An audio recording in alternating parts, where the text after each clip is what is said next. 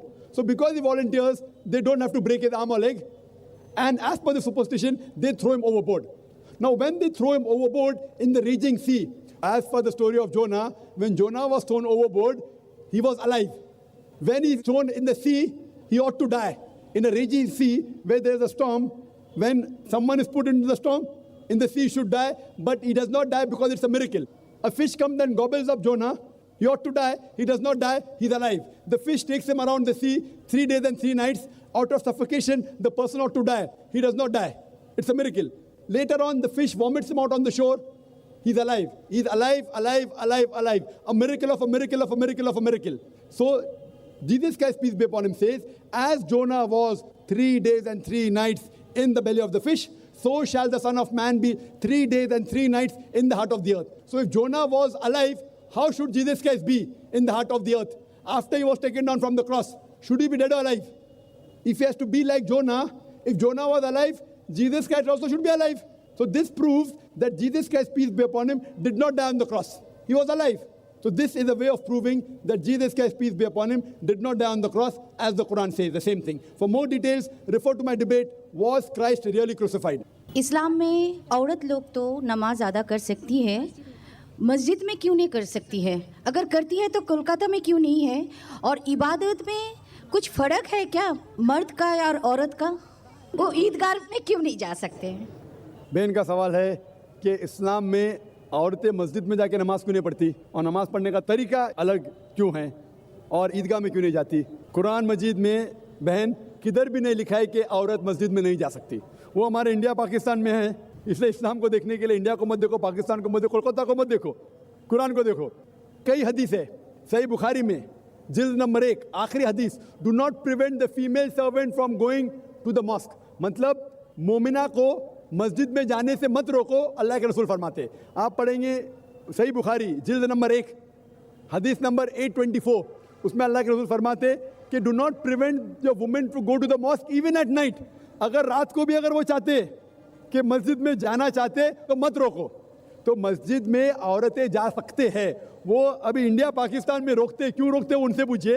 कुरान और हदीस में तो लिखा जा सकते हैं। कलकत्ता में भी एक आध मस्जिद है क्या नहीं भाई? है, 2 मस्जिदें भाई साहब बोलते, 2 मस्जिदें। एड्रेस ले लेना बाद में। 2 मस्जिदें हैं जहाँ खवातीन जा सकते। इंशाल्लाह कल 4 होंगी, परसों 10 होंगी। इंशाल्लाह सब मस्जिद में इख्तियार होंगे, इक्वल बट सेपरेट फैसिलिटी। और अल्लाह के रसूल फरमाते उस तरीके से पढ़िए जिस तरीके से आप मुझे देखते हैं। तरीका यकसा है, औरत और मर्द का पढ़ने का तरीका यकसा है। आपको दूसरा सवाल, ईदगाह में क्यों नहीं जाते? अल्लाह के रसूल की हदीस है कि जब आप ईद नमाज के लिए जाते हैं, अपने बीवी को भी लेके जाओ, बच्चों को भी लेके जाओ। अगर आपकी बीवी हैस में है फिर भी लेके जाओ। मतलब आपकी बीवी नमाज नहीं पढ़ सकती है, हैस में है, if she is having period ये टेक हर, भले वो नमाज नहीं पढ़े तो ईदगाह में तो जाने का स्पेशल इंस्ट्रक्शन है।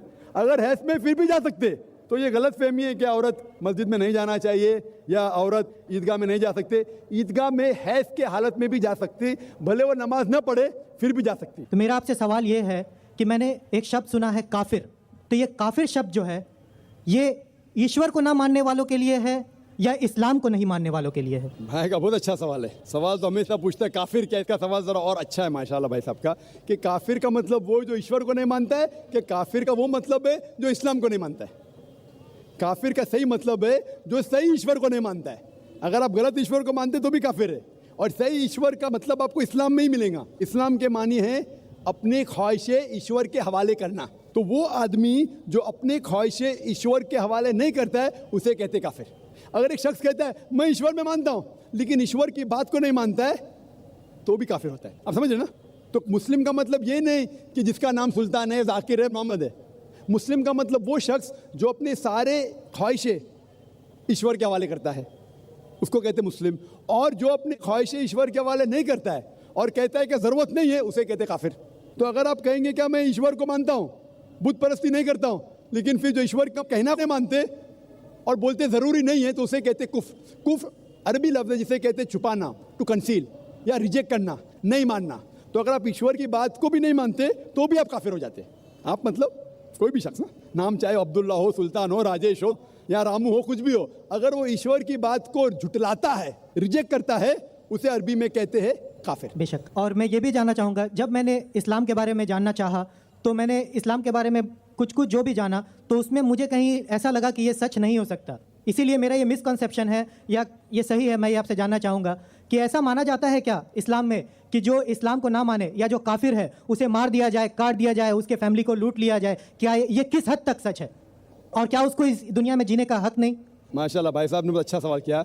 वो कहता है कि मुझे ये गलत फहमी है और लगता है कि गलत है कि इस्लाम में काफिर को मार देना चाहिए, काट देना चाहिए। आपको कोई भी मुसलमान ने मारा या काटा है ना? आप माशाल्लाह सही सलामत है, अल्हम्दुलिल्लाह।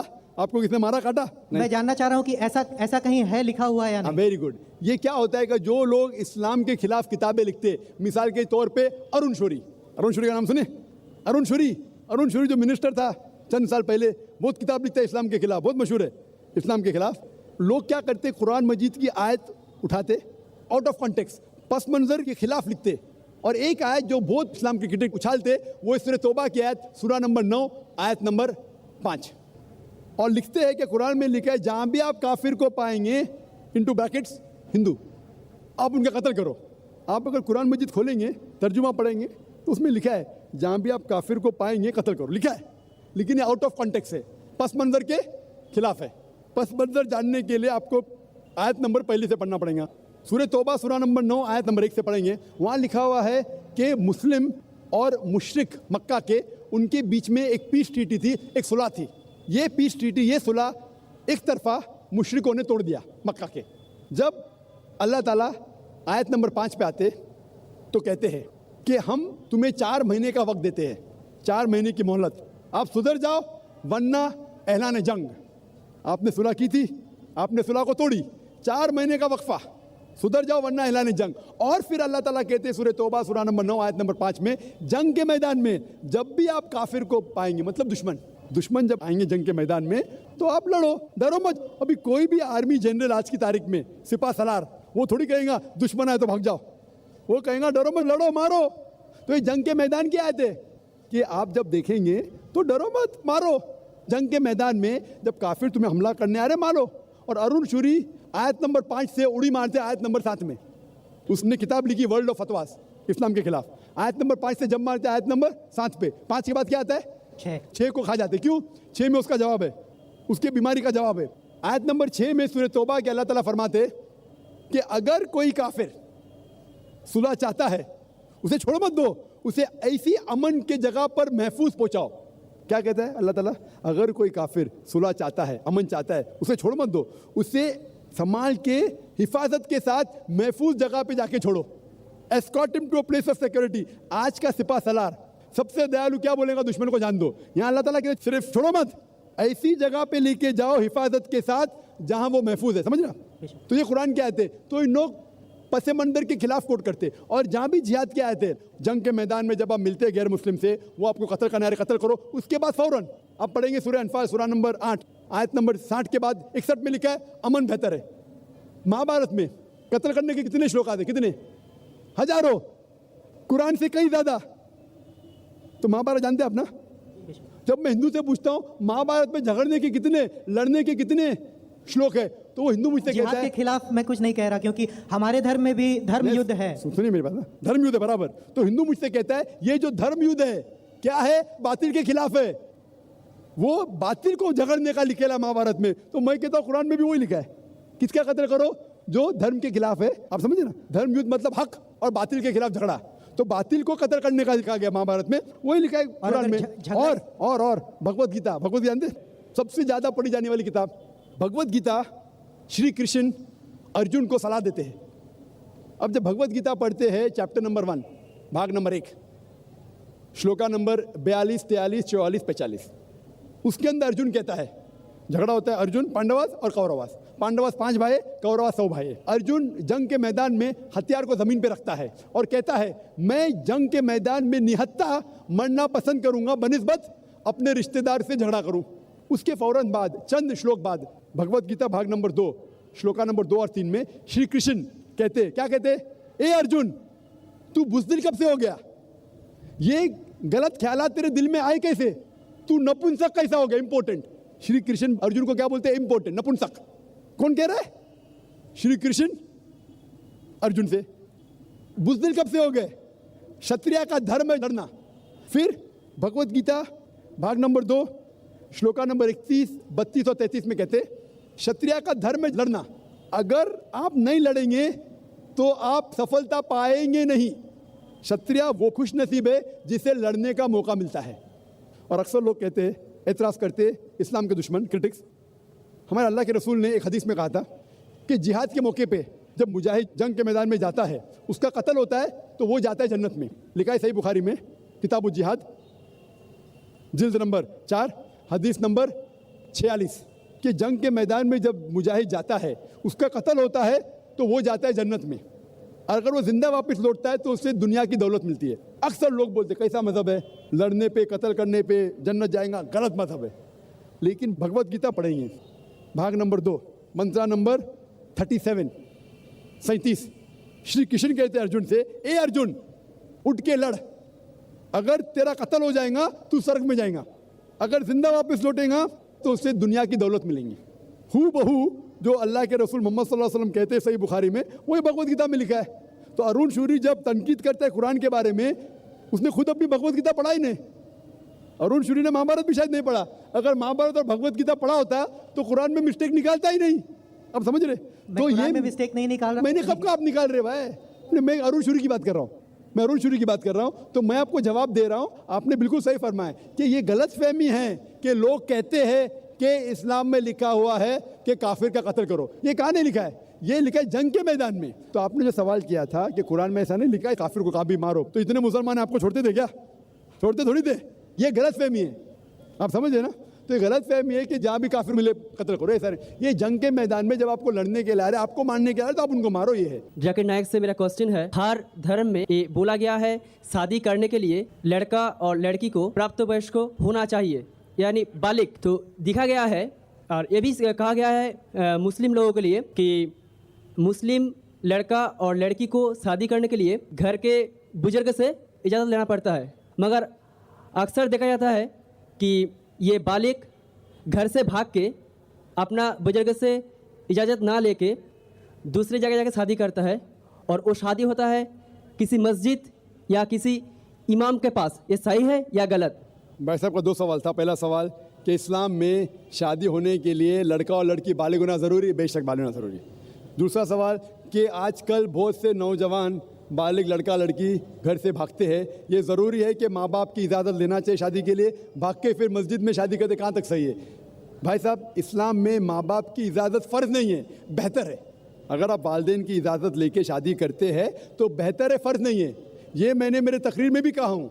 तकरीर में कहा हूँ कि अल्लाह के रसूल ने कहा, सही बुखारी में जिल्द नंबर 7 किताबुन निकाह बाब नंबर 43 हदीस नंबर 69 एक औरत आके अल्लाह के रसूल से कहती है कि मेरे वालिद ने मेरे मर्ज़ी के ख़िलाफ़ मेरी शादी एक मर्द से की, अल्लाह के रसूल ने शादी तोड़ दी।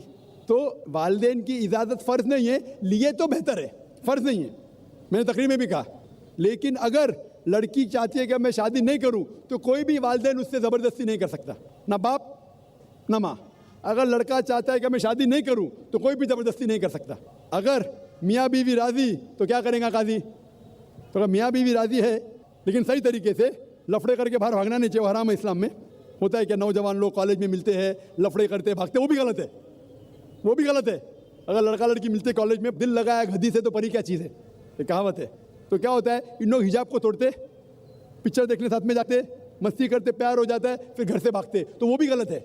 आप समझ रहे ना? तो अननेसेसरी बिना कोई वजह लड़का लड़की का मिलना बाहर नामहरम, ये हराम है।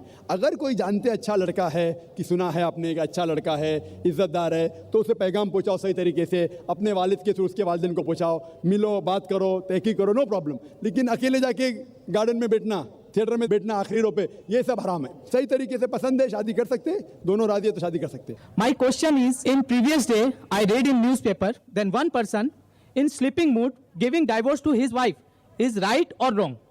And what is the validity of this type of divorce? When he was sleeping, he tell talak, talak, talak, and giving divorce to his wife.